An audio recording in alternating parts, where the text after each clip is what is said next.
trust government. And kayo ang nagsusunog ng mga bridges, mga roads, yung mga para sa internet, yung mga sa smart telecommunications towers, kayo ang nagsusunog, and it has cost our country so much that you're still there. So, when they talk about peace, prosperity, and progress, that's a joke, that's a punchline. We all know that by now. Kaya kayo isinusuka ng Pilipino, tumigil kayo dyan sa peace na yan. Terorista kayo, wala kayong alam dyan, at yan ang adikain ninyo. Diba? So, ano bang hinihingi nila doon sa JASIC?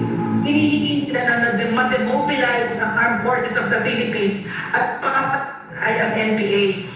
Wala na daw yung mga sundalo natin na pinagkakatiwalaan ng Pilipino at itong mga teroristang NPA na pumatay kay Keith Absalon, yan daw ang magiging sundalo natin.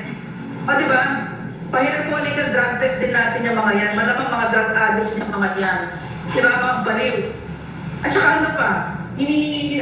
At ang mangyayari sa AFP pagdekal, sila na lang daw yung mga support na lang, sila yung gawa ng mga roads, biro mo, dinemote yung mga sundalo natin, papayag mga sundalo dito, you know what?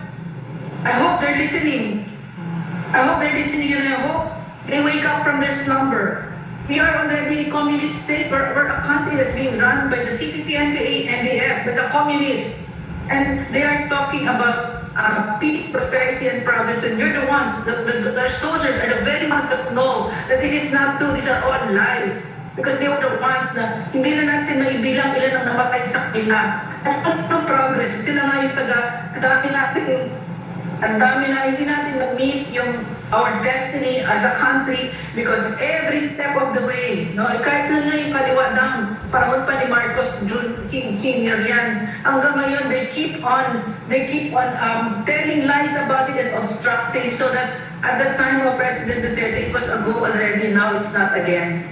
And they say all sorts of lies about it, misinformation, because they do not want progress. Gusto nila bagsak ang Pilipinas. Gusto nila kasi parang hindi sila makakapasok kung magandang Pilipinas. So they should really just shut up about peace, prosperity, and progress because they know nothing about it. Yes. They are the biggest crime syndicate in the country. Second only to Congress and the Office of the President. Yes. Agree nga, Doc, no? Kaya nga sabi na peace, prosperity. Itong issue at hindi nilang tinatabunan, sabi nga dito sa Truth Screen, itong sector lang. Okay? Mga business na ba kasi concern ako